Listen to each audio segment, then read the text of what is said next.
Arriving at Neo's house half an hour later than usual, the limo pulled into the driveway behind Neo's car that had just pulled up. The sky was darkening fast. Night was upon them before they knew it. They suddenly became aware of the stillness of the evening. There was a pause in the rain.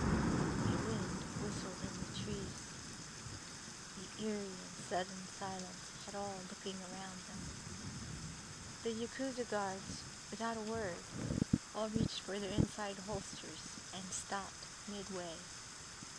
Lightning cracked in the sky. In the flash of light, dark shapes were seen. Katanas were at the throats of every Yakuza guard. Harsh laughter preceded the thunder that boomed in the sky. The percussion from the thunder was so strong that the windows of the house rattled. The boom had the ground shaking under their feet.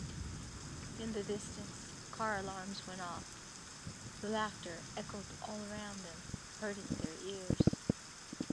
Solomon and Sapphire, who had stepped out of the limo, preparing to run for the house, had been stopped by the darkness. A prickling feeling on the back of Solomon's neck had him looking around warily. When the lightning had flashed, and he had seen the dark shapes, his blood had run cold in his veins. A chill had come upon him. He felt the dragon staring within him, but no longer was there the rage as there had been before. There was a cold and waiting silence inside of him, as if the dragon were waiting for him to give him his head. Solomon had finally learned control of his rage. Leo sat with Celine in the car. Lightning streaked across the sky, blinding him for a few seconds. The following boom and thunder did not drown out the deep-throated growls that were coming from Leo. Leo had become more agitated as they had neared home. When Leo had turned off the engine, he had become aware of a high-pitched whine coming from Leo. When he had glanced back at Leo, the hair had risen on the back of his neck as he noted the ruby-red eyes staring back at him. Selena gasped at seeing Leo.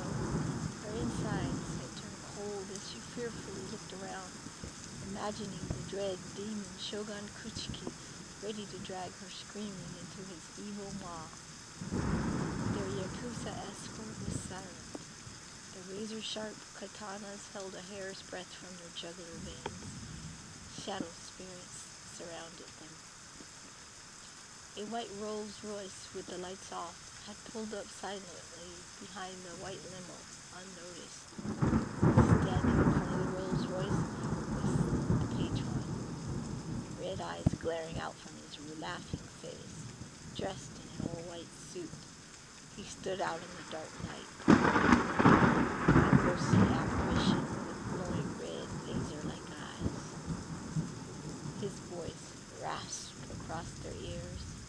Its deep, sepulchral tone left them in no uncertainty that they were about to die.